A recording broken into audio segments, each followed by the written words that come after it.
Madame, Monsieur, bonsoir et merci de nous retrouver pour ce nouveau rendez-vous de Surface de Vérité. Dans le fauteuil blanc, je reçois pour vous une femme qui affiche son leadership dans la diaspora burkinabé. Elle est la présidente de l'association des Burkinabés de la diaspora Diafaso, Madame Barkissa Gira Thiebo. Bonsoir.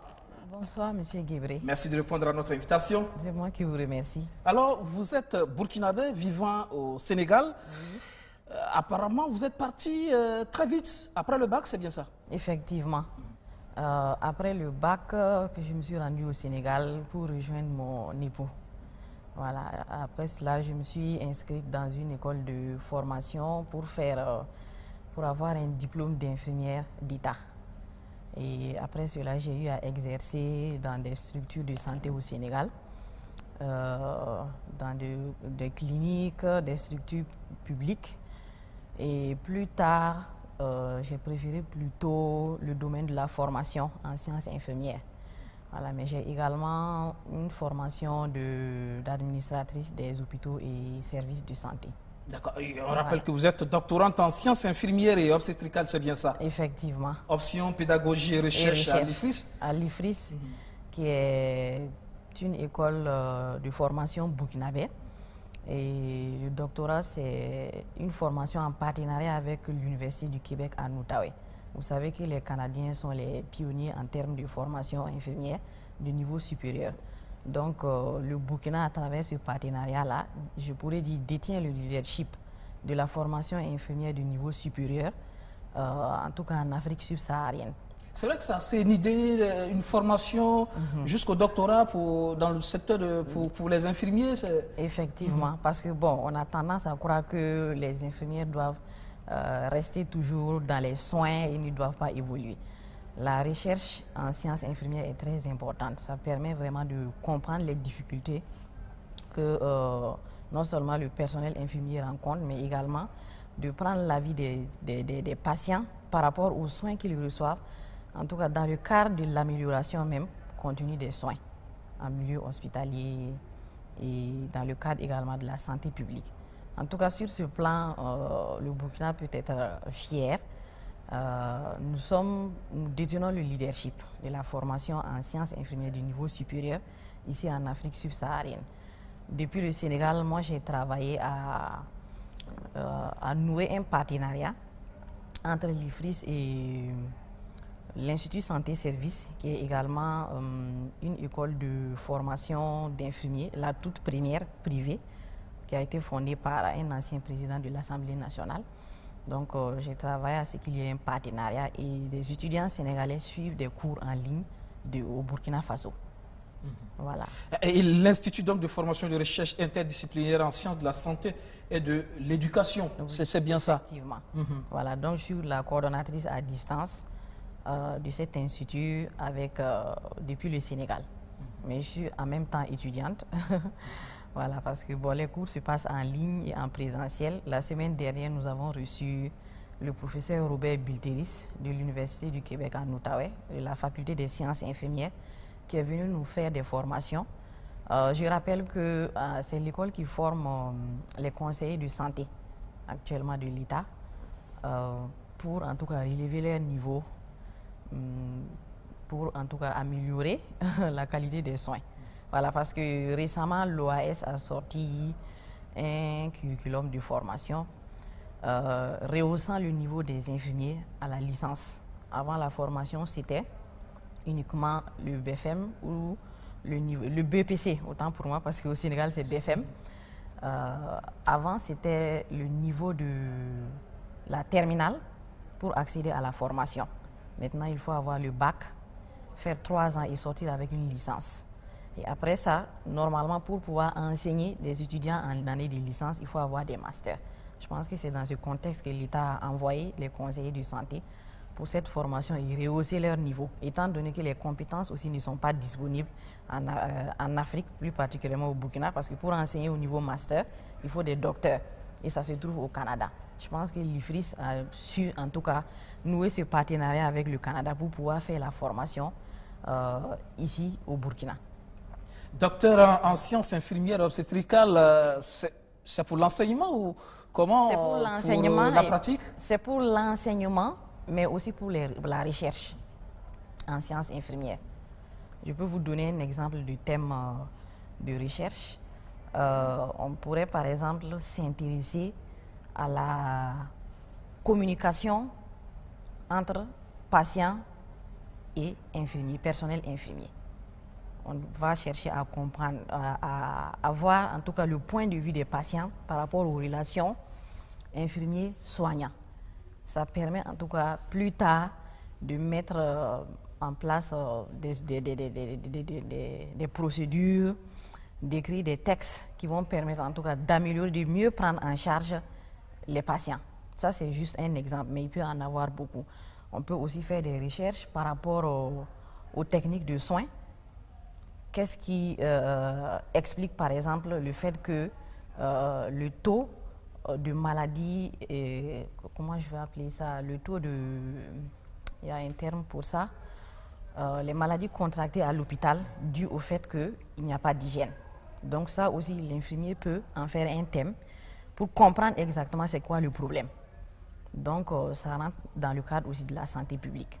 C'est vrai que le métier infirmier, il est capital, il est important, dans toute l'organisation du système de santé, mais effectivement, parfois un peu négligé ce corps de métier-là.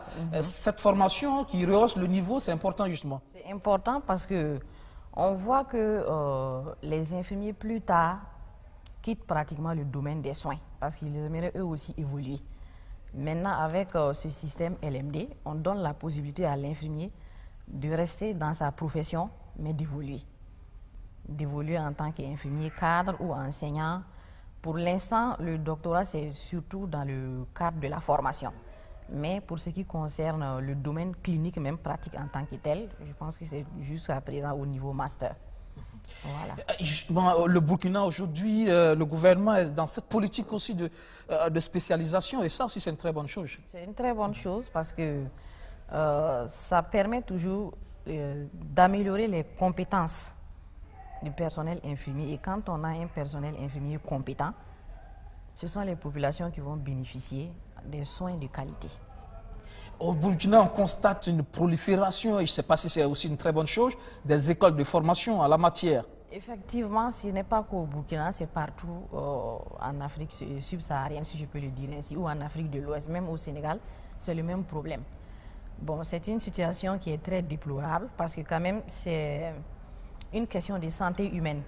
Quand on se trompe sur la vie, en tout cas d'un individu, on ne peut plus le ramener à la vie. Donc, il faut vraiment du sérieux, de la qualité.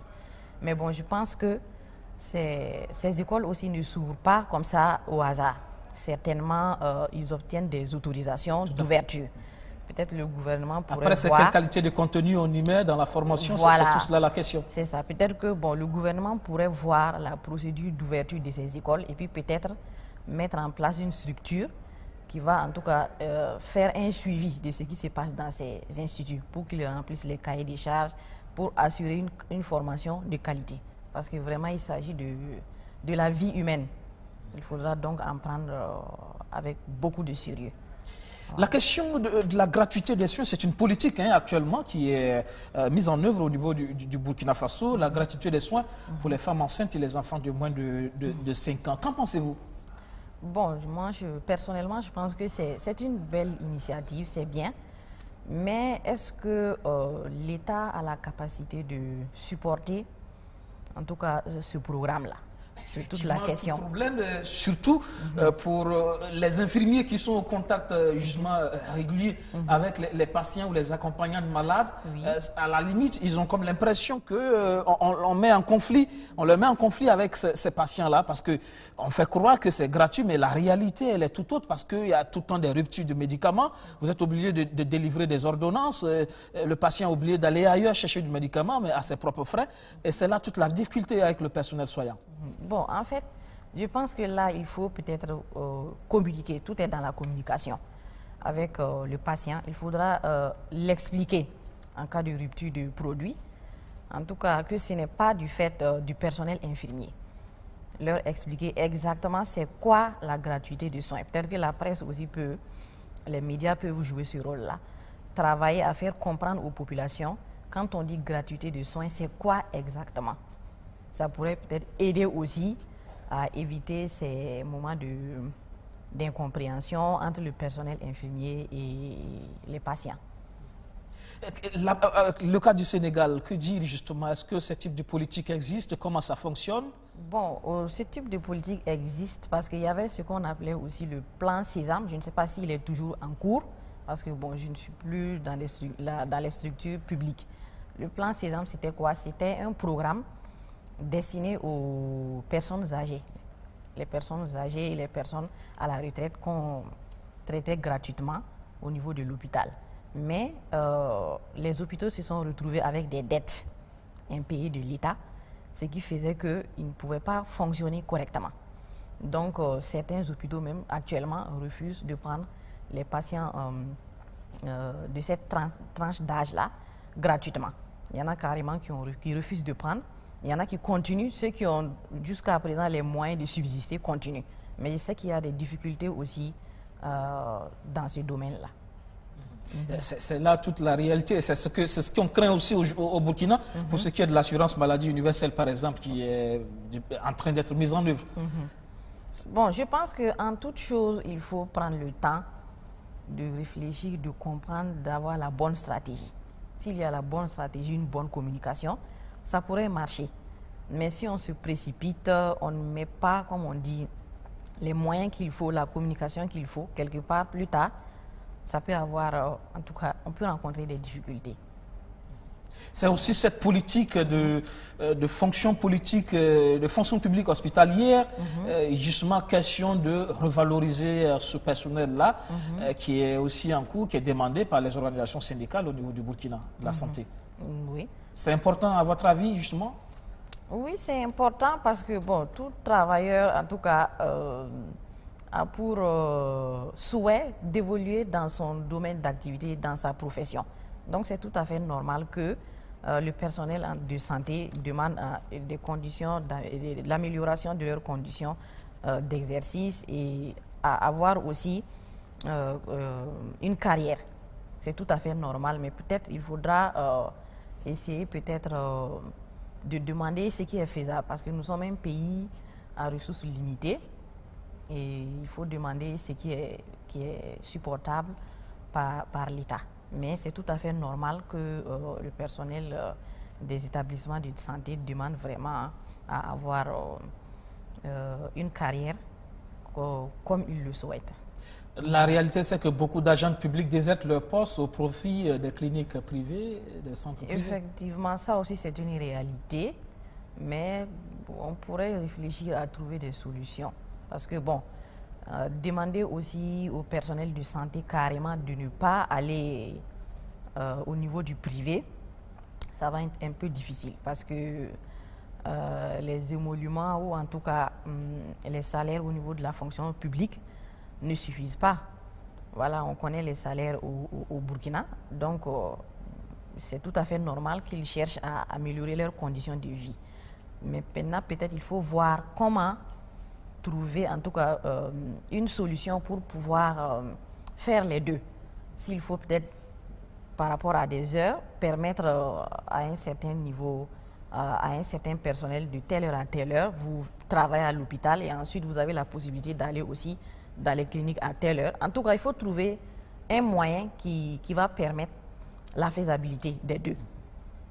Mais dire qu'il faudra carrément interdire, bon, on peut le faire, mais on risque de voir le personnel de santé carrément fuir le public.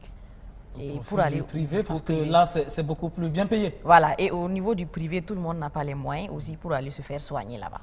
Voilà, c'est toute la problématique. On va fermer la parenthèse santé pour parler de la diaspora, puisque vous êtes la présidente justement de l'association Diafaso, l'association des Burkinabés de la diaspora. Alors, le poids de la diaspora burkinabé au Sénégal, comment vous l'estimez? Elle est importante, cette diaspora? Oui, elle est importante. Bon, je n'ai pas une idée exacte du chiffre, mais quand même, il y a beaucoup de Burkinabés au Sénégal. Surtout après la crise en Côte d'Ivoire, il y a beaucoup de services, d'expatriés du monde occidental qui se sont retrouvés au Sénégal. Et en général, les Burkinabés travaillent dans les domiciles. Donc, beaucoup se sont retrouvés aussi au Sénégal. Et au Sénégal également, nous avons les institutions telles que la BCAO, la SECNA. Donc, on a beaucoup de Burkinabés aussi qui travaillent dans ces institutions-là. Sans oublier que beaucoup aussi vont dans le cadre des études. Voilà, surtout. On a une forte communauté de Burkinabés estudiantine. Parce que, bon, depuis longtemps, le Sénégal, la plupart de nos cadres ici ont eu à faire leurs études à l'université Cheikh Anta Diop, qui était l'université pratiquement de l'Afrique occidentale française. Donc, ce qui fait que jusqu'à présent, bon, nos étudiants pensent qu'il faut toujours aller étudier là-bas parce que c'est mieux qu'au Burkina. Mais ce n'est pas toujours évident. Voilà, nous qui sommes là-bas, nous en savons quelque chose. Quelquefois, étudier au Burkina, ça vaut mieux que d'aller dans certains pays de la sous-région. Ça coûte cher, le Sénégal. Ça coûte cher, le Sénégal. C'est pourquoi souvent, bon, des fois j'entends les Burkinabés se plaindre, mais honnêtement, nous avons un pays béni, ça il faut le dire. Je ne connais pas toute la sous-région ouest africaine, mais je sais que c'est l'un des pays où, avec 500 francs, on peut se nourrir toute la journée. Au Sénégal, 500 francs, c'est le prix du déjeuner. Et c'est le moins cher, le prix le plus bas. Sinon, si vous voulez, en tout cas, ça, le plat de 500, c'est au niveau des gargotes, au bord de la route. Sinon, rentrer dans un restaurant et manger, ça commence à 1000 francs jusqu'à 15 000. Et ce n'est pas donné à tout le monde. La vie est chère, le loyer est cher. Et voilà un pays où vous pouvez voir toute une famille, papa, maman et enfants, dormir dans une seule chambre entrecouchée. Nous, au Burkina, ici, on n'a pas ça. En tout cas, personnellement, je n'ai pas encore vu une situation où papa, maman et enfants dorment dans une seule pièce. Nos étudiants qui partent étudier là-bas, ils savent. Une pièce avec une seule pièce, ce qu'on appelle studio, avec une cuisine, une petite cuisine, c'est pas moins de 75 000.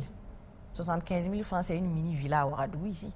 Tout à fait. Pourtant, le ciment coûte moins cher au Sénégal.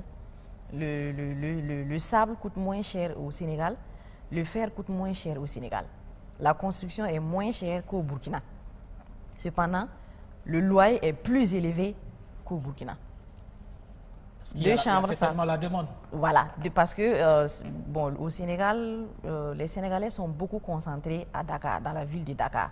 Alors que la ville de Dakar, c'est une presqu'île. Tous les trois côtés, il y a la mer et tout le monde veut habiter. Donc, les gens construisent en étage.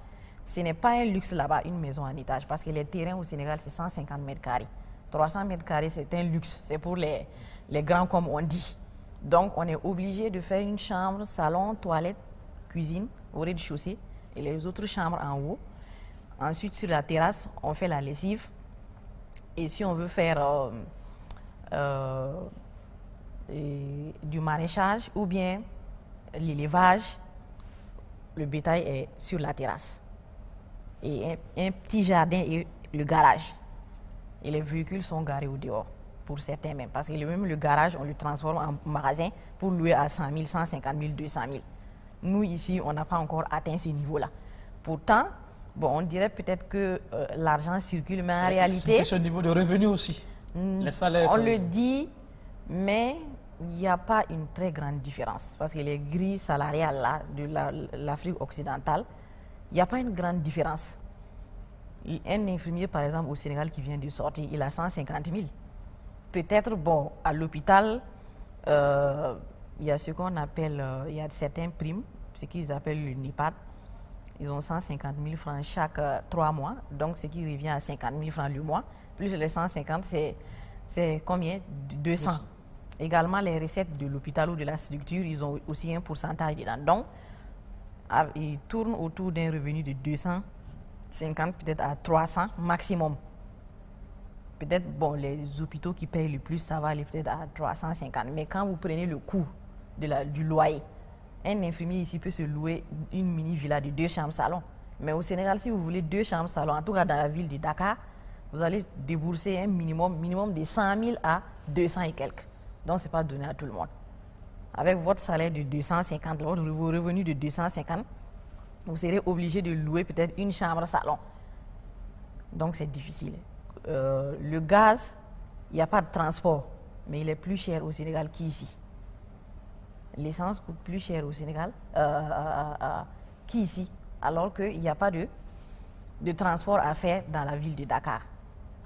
Et la difficulté aussi est liée au fait que au Sénégal, on ne consomme pas local comme au Burkina Faso. Donc, l'alimentation et les produits consommés pratiquement sont importés. Le riz est importé, l'huile est importée. Même dans les villages les plus reculés, on mange le riz importé, l'huile importée. Donc, finalement, ça revient cher. Donc, pour ceux qui ont eu à faire un tour, en tout cas là-bas, ils savent que la vie au Sénégal est chère par rapport au Burkina. C'est vrai que le débat aujourd'hui, c'est l'augmentation du prix de carburant au Burkina de 115 francs. Voilà. Tout le monde le crie, c'est une réalité. 115 francs, c'est assez énorme quand même. Oui, c'est énorme. C'est énorme, c'est vrai. Et puis, on comprend aussi les populations. Quand on n'a pas assez de revenus, c'est difficile. Mais aussi, bon, il faudra tenir compte aussi des revenus aussi de l'État burkinabé. Est-ce que l'État peut supporter les charges ou pas? Bon, tout dépend aussi, c'est une question de vision, de compréhension. Alors, prenons le cas justement du Sénégal où vous résidez. Le poids de la diaspora sénégalaise dans le développement du pays, c'est une diaspora qui apporte beaucoup. Bon, qui apporte beaucoup. Bon, il y a, on a des Burkinabés qui sont installés dans la ville de Joal. Je veux parler surtout des Sénégalais vivant à l'étranger, leur rapport dans l'économie sénégalaise. Et en tout cas, c'est très important. Ils ont une forte diaspora. Ils ont une forte diaspora qui contribue pour beaucoup. La plupart des immeubles que vous voyez à Dakar, c'est la diaspora, hein, très souvent. Sinon, rester à Dakar, même travailler et construire des immeubles, ce n'est pas trop évident. Mais ils ont une forte diaspora qui en tout cas, contribue beaucoup. Peut-être qu'il y a une politique derrière qui permet de capter les ressources de la diaspora? Bon, une politique, je ne sais pas trop. Mais je sais que... Ou c'est une diaspora qui reste très attachée au pays? Voilà, une diaspora qui est très attachée au pays et qui investit beaucoup. Qui investit beaucoup parce que, bon, le Sénégalais, quand il sort, il s'arrange à ce que, à son retour, qu'il ait un toit chez lui. Voilà, et pour ça, vraiment, ils sont à féliciter. La diaspora sénégalaise se bat pour le Sénégal. Alors, nous également, on a une forte diaspora, oui, justement, à l'étranger. Est-ce que vous avez l'impression que cette diaspora burkinabé, elle est suffisamment valorisée? Bon, actuellement, je dirais oui. Étant donné que, bon, il y a eu le premier forum national de la diaspora qui a été organisé en juillet 2018. Sous l'initiative du président de la République qui a invité vraiment les compatriotes à contribuer au développement du pays. Donc, quelque part, je me dis qu'il a tendu la main à la diaspora. Il appelle la diaspora burkinabé de faire quelque chose, en tout cas de contribuer à au développement de la mère patrie.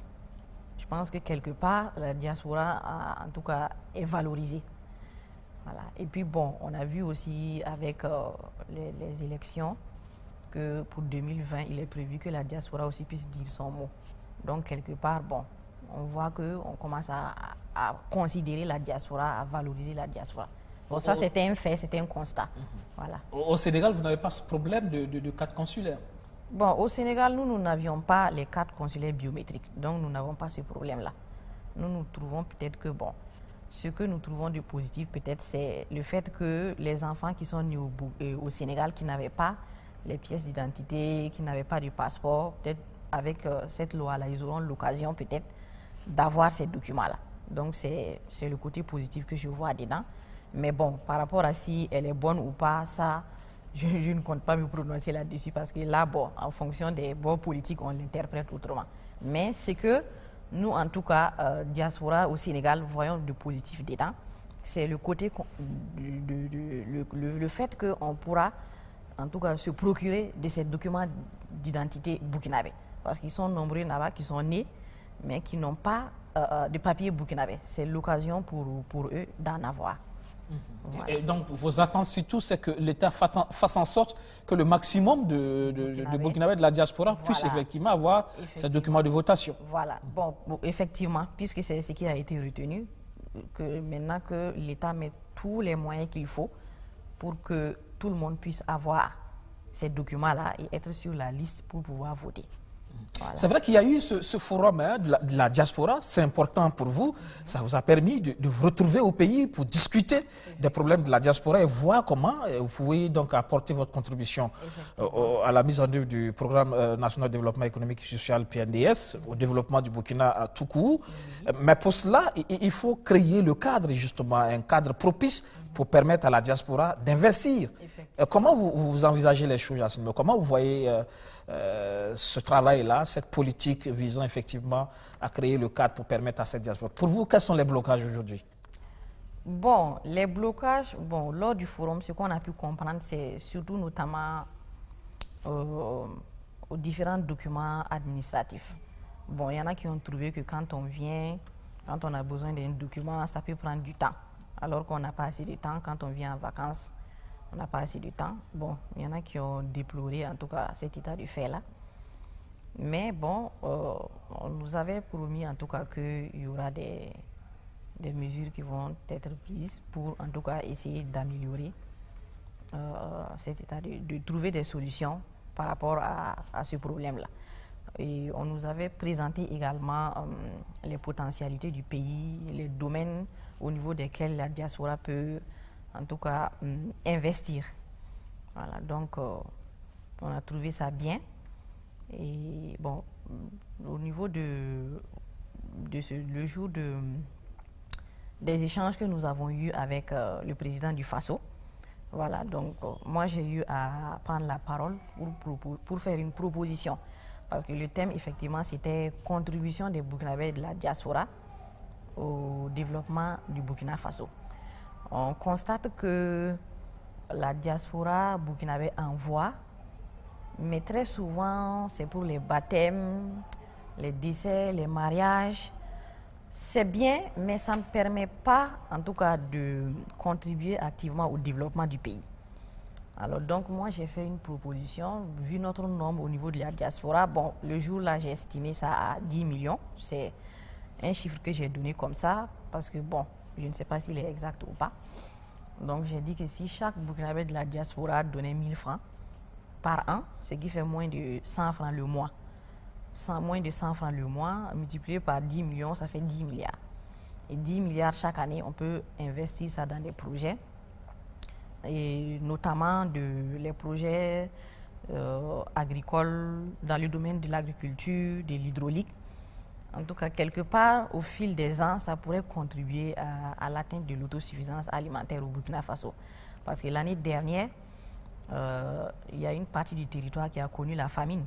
Pas parce que nos braves paysans ne veulent pas travailler ou n'aiment pas travailler la terre, mais ils ont été confrontés au choc pluviométrique.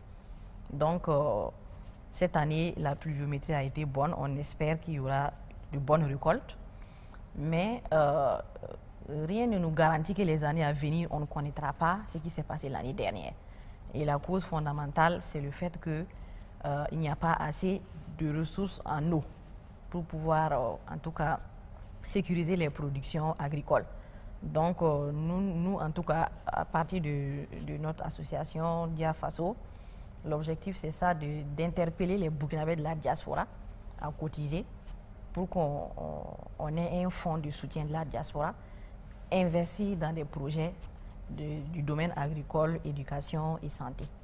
Et justement, pour que cela se fasse, il faut que la diaspora soit organisée. Et la diaspora trouve un intérêt justement à apporter cette contribution. Effectivement. Donc, en fait, nous sommes des Burkinabés, comme je vous ai dit tout à l'heure. C'est au niveau du forum. Les membres de Dia Faso, les membres qui composent le bureau, on ne se connaissait pas avant. Tout est parti du forum. Alors, à partir de l'idée que moi j'ai lancée, alors, une fois à Dakar, il y a beaucoup de Burkinabés de la diaspora qui m'ont interpellé. Même ceux de l'intérieur m'ont interpellé, ils m'ont dit, bon, madame, vous avez fait une proposition qui est vraiment bien, mais ne vous limitez pas juste aux déclarations. Faites quelque chose pour que vraiment ensemble, on essaie de voir qu'est-ce qu'on peut faire pour le pays. J'avoue effectivement que tout à fait au début, bon, j'ai parlé, mais je n'avais pas mesuré, je ne m'attendais pas à ce que ça ait un écho favorable. Parce que tout de suite, quand j'ai parlé, la presse a relayé l'information, les réseaux sociaux. Et il y avait de très bons commentaires, les gens ont apprécié. Alors donc, bon, la pression, je peux dire, a été forte. J'ai reçu des appels. Finalement, bon, je me suis dit, pourquoi pas faire une proposition. Alors, j'ai donc rédigé un draft de projet de collecte de fonds, mais en tenant compte de la transparence dans la collecte et dans l'utilisation du fonds. J'ai proposé ce projet à l'équipe du Sénégal, qui a aussi lu et fait des amendements. Et après ça, les participants au forum de la diaspora ont créé un groupe WhatsApp. D'environ une centaine de personnes. J'ai laissé ce projet dans ce groupe WhatsApp. Alors, les compatriotes ont téléchargé le document, l'ont lu et l'ont trouvé bon. Et quand j'ai fait, par rapport au projet de collecte de fonds, j'ai pensé à la stratégie. Parce que je me suis dit qu'une seule personne ne peut pas ouvrir un compte et demander à toute la diaspora de contribuer. Par contre, une structure peut en tout cas porter ce projet-là. Et étant donné que l'idée est née au forum, alors j'ai demandé en tout cas aux participants qui sont dans le groupe qu'on en fasse en tout cas notre initiative. Et après, on va essayer de mobiliser la diaspora pour adhérer à nos objectifs. Donc, j'ai proposé une stratégie de collecte dans la transparence. Qu'est-ce que cela signifie? On crée une association. Dans cette association, on trouve en tout cas un représentant de chaque zone pour représenter la diaspora. Ensuite, on ouvre un compte bancaire au Burkina. Déjà, l'association, on la crée au Burkina. Parce que la plupart des associations des Burkinabés de la diaspora sont du droit des pays hôtes.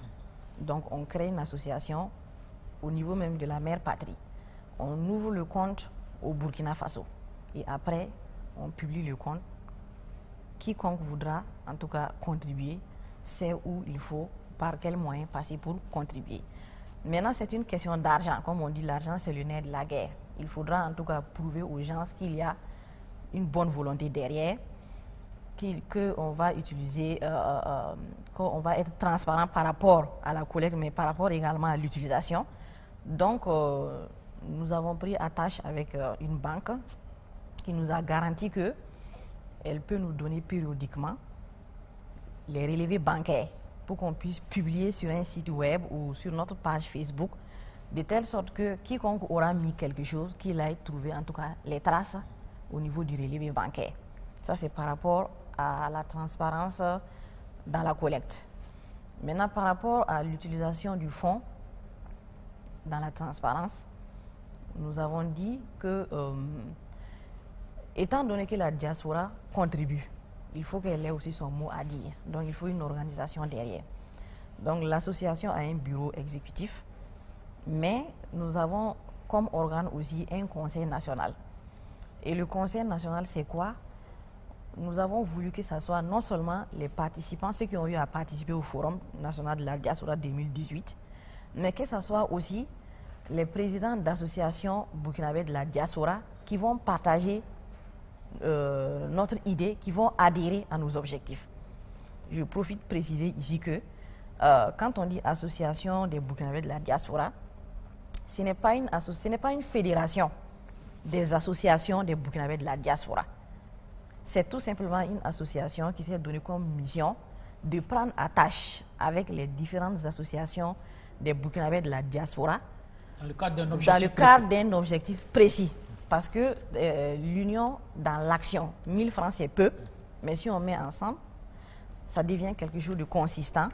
Chaque année, on investit, on réalise des projets. Au fil des ans, ça peut avoir un impact très important sur l'économie même, le développement même du Burkina Faso.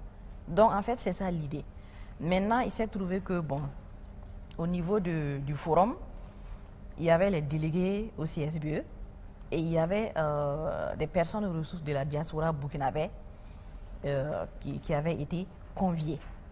Voilà, donc ces délégués au CSBE-là sont des personnes qui ont été élues par la communauté pour les représenter.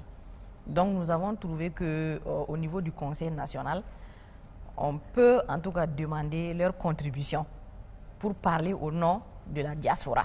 Ce n'est pas une affaire des délégués CSBE. Mais étant donné qu'ils sont les représentants de la diaspora au niveau de leur communauté, ils peuvent constituer le Conseil national.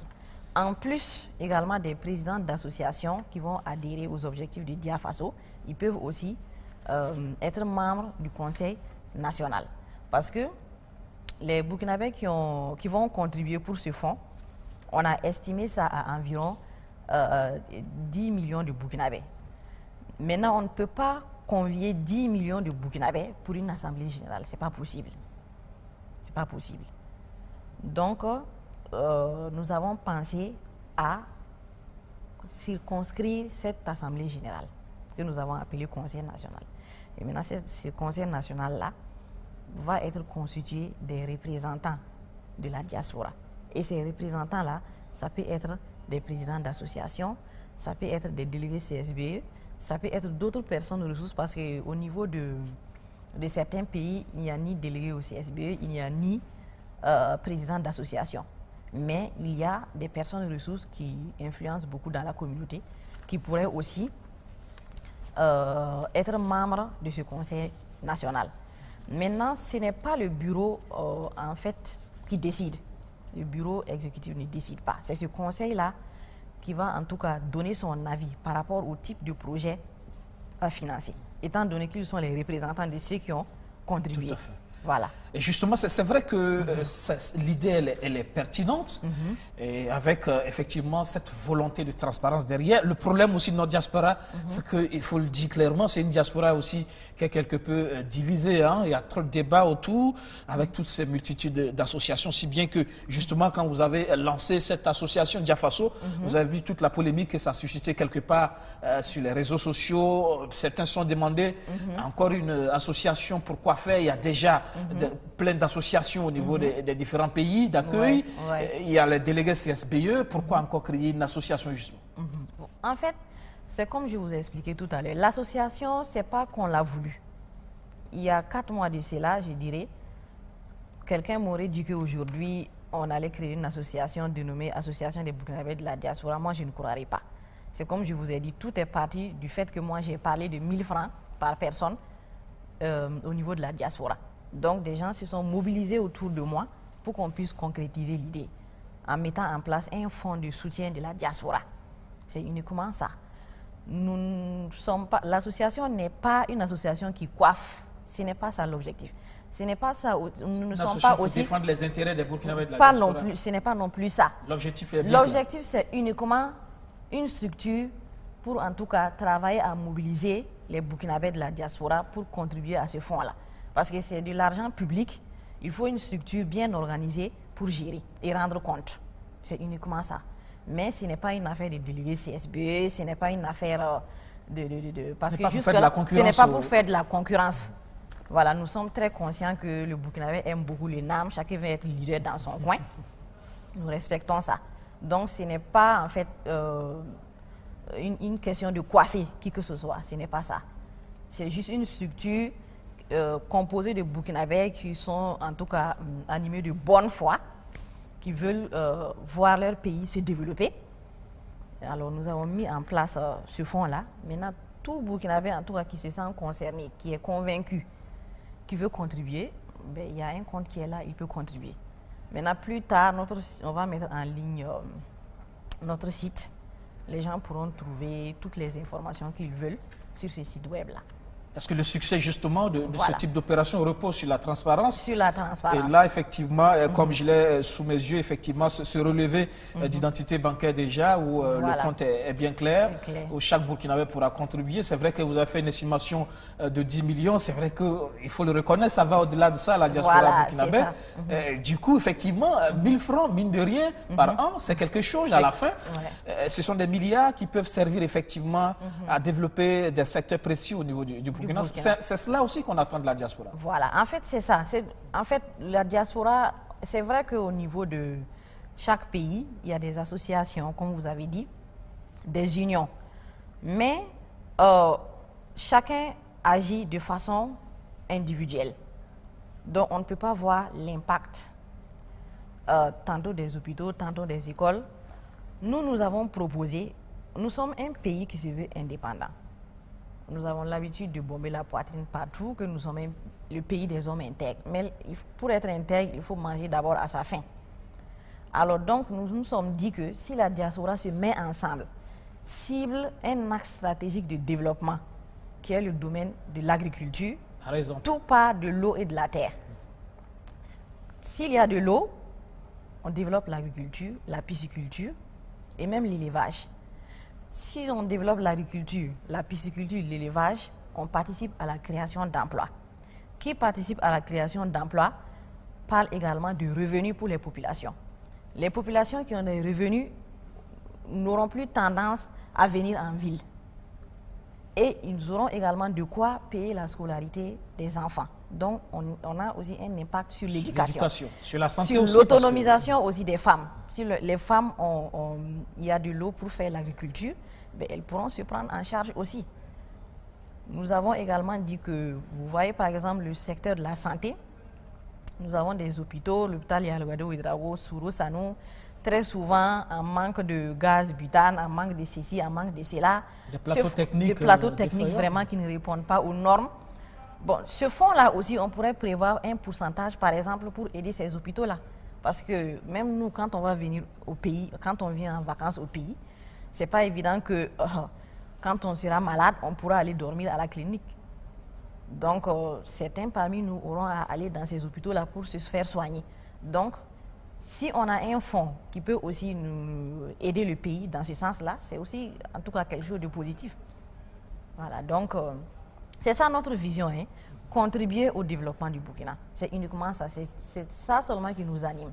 On peut dire donc que le forum a quand même déjà suscité ce grain d'étincelle-là qui est en train de faire donc tache d'huile à travers déjà cette action. Là, c'est du concret là qu'on a fait. Voilà, c'est du concret parce qu'on a dit contribution. Moi, j'ai dit, bon, on pourra en tout cas montrer concrètement ce que la diaspora a fait. Au départ, j'ai parlé de barrage de la diaspora parce que comme j'ai dit, je cible toujours le domaine de l'agriculture. Parce que ce n'est pas normal qu'on soit un pays indépendant et qu'on ne puisse vraiment pas manger à notre faim. Travaillons d'abord à ça et après le reste viendra. Quand on a une production agricole abondante, on pourra penser à l'industrialisation après. Mais travaillons parce que le problème du Burkina, c'est l'eau. On n'a pas assez d'eau, ce qui fait défaut, ce qui fait qu'on ne peut pas produire en quantité. Donc travaillons à rendre l'eau disponible. Et nos braves populations, nos braves paysans vont faire le reste du travail. Voilà. Donc, c'est uniquement dans ce contexte-là que nous avons créé cette association. Il n'y a pas un autre objectif derrière. Nous sommes venus officiellement créer l'association durant cette semaine. Après ça, chacun rentre chez lui. Et on attend, d'ici un an, on revient pour voir qu'est-ce qu'on a pu collecter. On convoque le Conseil national qui va en tout cas se prononcer par rapport au type de projet qu'on peut financer. Au départ, on a dit barrage, mais bon, nous avons, durant notre semaine, rencontré les techniciens du ministère de l'Agriculture et du ministère de l'Agriculture, de l'eau et de l'assainissement, pour qu'ils puissent vraiment, en tout cas, nous édifier par rapport aux difficultés qu'ils rencontrent. Donc, au départ, nous, on avait parlé du barrage de la diaspora, mais bon, ils nous ont fait comprendre que pour construire des barrages, premièrement, pour faire déplacer les populations, il faut les dédommager. Le montant même du fonds, la moitié peut aller dans ça. Ils nous ont fait comprendre qu'il y a d'autres, en tout cas, stratégies moins coûteuses et qui peuvent impacter positivement. Ils nous ont parlé, par exemple, de boulis, qui sont des retenues d'eau qui ne coûtent pas cher pour chaque paysan. Ils nous ont parlé de bassins de rétention, bassins de collecte ou de rétention des eaux de ruissellement. BCR, je pense que c'est comme ça qu'ils ont appelé. Quand il pleut, on récupère l'eau de ruissellement pour que, en cas de déficit pluviométrique, le paysan puisse utiliser cette eau-là pour arroser, pour sécuriser sa production. Ils nous ont parlé également de possibilités de faire des fourrages en plus de ces bassins-là, parce que c'est des bassins où l'eau ne s'infiltre pas. Donc, on peut aller chercher l'eau souterraine, déverser dans le bassin et ensuite l'utiliser non seulement pour faire de l'agriculture, mais pour les animaux. Et la pompe aussi peut servir d'eau potable pour la boisson des populations. Donc, ils nous ont fait ces propositions vraiment concrètes. Donc, on peut ne pas forcément faire des barrages tout de suite. On peut déjà commencer par ça et c'est des infrastructures apparemment qui ne coûtent pas trop cher. 1 million pour un bouli ou un BCR. Donc, c'est ça en tout cas qu'ils nous ont dit. Donc, on peut essayer de voir, en tout cas, dans quelle mesure on peut aider à la réalisation de ce type de projet, parce que nous ciblons vraiment les populations au niveau des zones rurales. Voilà. C'est là-bas qu'il y a la pauvreté. Tout à fait. Voilà. Et là, comment, de retour au pays, comment Diafaso fait pour continuer effectivement à mobiliser la diaspora par rapport à cette culture? Parce qu'une chose est d'adhérer, une chose est de dire l'initiative elle est pertinente, mais après, comment on continue de façon permanente de mobiliser cette diaspora par rapport à cette contribution? Voilà, parce qu'au niveau du forum, les gens qui ont quand même participé au forum sont je peux dire, des représentants de la communauté. C'est des gens pour qui la communauté a de l'estime pour la plupart, ou qui ont été élus, le cas des délégués CSBE. Et en général, au niveau même des ambassades, quand il y a une information qui vient du pays, les ambassades passent par eux pour relayer l'information. Donc, les délégués CSBE, les présidents d'associations, nous comptons beaucoup sur eux pour faire passer l'information au niveau des différentes communautés. C'est ça la mobilisation. Nous comptons également utiliser les réseaux sociaux également pour sensibiliser. Nous avons notre site web aussi. Et puis, nous avions souhaité rencontrer le président du FASO, mais il s'est avéré qu'il a un agenda très chargé parce que lui aussi, il se déplace et à chaque fois qu'il se déplace, il rencontre la diaspora. Il pourrait par exemple aider à faire la promotion de ce fonds-là durant ses communications. Les ambassades aussi peuvent être... Les ambassades aussi, parce que le projet de collecte de fonds, parmi les acteurs, moi j'ai précisé les présidents d'associations, j'ai précisé les délégués CSBE, j'ai précisé toute personne ressource qui a de l'influence dans la communauté, j'ai précisé également les ambassadeurs, les consuls, etc. J'ai proposé tout ça. Tout le monde, en tout cas, peut contribuer à faire la mobilisation, à faire la sensibilisation, à participer à la mobilisation. Maintenant, peut-être autre chose que je voudrais préciser. On demande aux Burkinabés de la diaspora qui veulent vraiment contribuer de faire le dépôt directement dans le compte, de ne pas passer par quelqu'un d'autre. Parce que nous n'avons envoyé personne d'aller collecter 1000 francs pour ensuite aller verser. Nous savons très bien que l'argent est source de tentation. Voilà, quelqu'un peut dire que oui, bon, j'étais au forum, je fais partie des initiateurs, donnez-moi. Et après, il ne verse pas. Nous n'avons envoyé personne de collecter les fonds. Nous demandons à tout Burkinabé qui veut contribuer de faire le dépôt lui-même dans le compte. Ou peut-être dans le cadre des associations qui sont des organisations où il y a un président, il y a un président, il y a un trésorier. Ils peuvent cotiser dans le cadre d'une association et maintenant le trésorier va faire le versement ou le président en ce moment qu'il s'assure que le montant qu'ils ont cotisé, c'est bel et bien ce montant que leur président d'association ou leur trésorier a versé dans le compte. Et je rappelle aussi que c'est du volontariat. Personne n'est obligé. Ceux qui croient, qui adhèrent, ils peuvent nous faciliter la tâche en nous contactant.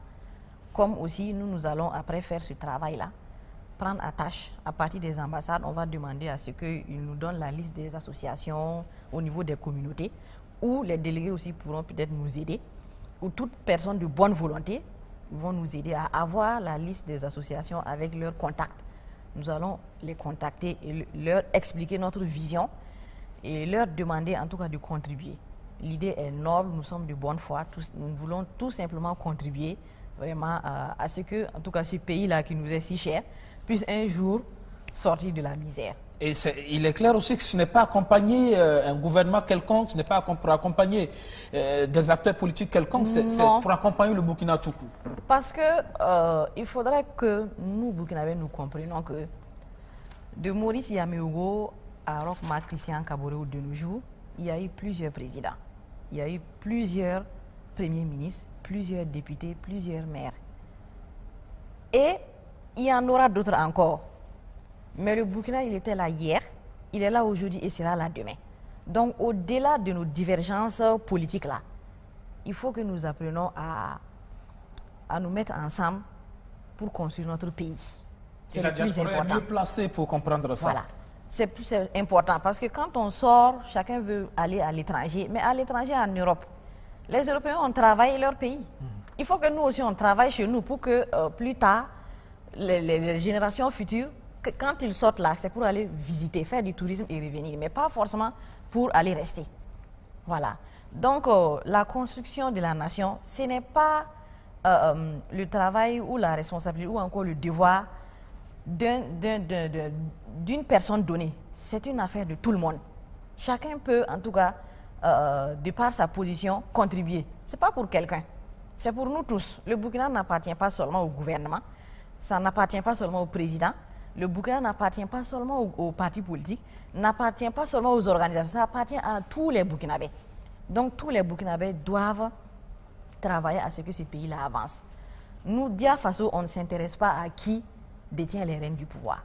Quel que soit le parti qui est au pouvoir ou sera au pouvoir, franchement, c'est de l'importance. Nous n'accordons pas une importance à ça. Voilà, les partis politiques peuvent lutter pour la conquête du pouvoir. Nous, la diaspora, quel que soit le président qui sera là, quel que soit le parti dont il sera issu, ça importe peu. Nous, ce qui nous importe, c'est notre pays. Voilà. Nous sommes en fin d'émission. Malheureusement, le temps passe très vite. Oui. C'est un exercice classique dans cette émission. Vous allez nous dire ce que vous pensez de Alpha Bari, chef de la diplomatie burkinabé. Bon, je pense que c'est un ministre quand même qui se bat pour faire rayonner, en tout cas, l'image du Burkina à l'étranger. Il essaie de donner le meilleur de lui-même. Bon, bien que ça ne soit pas trop facile, mais bon, il fait de son mieux.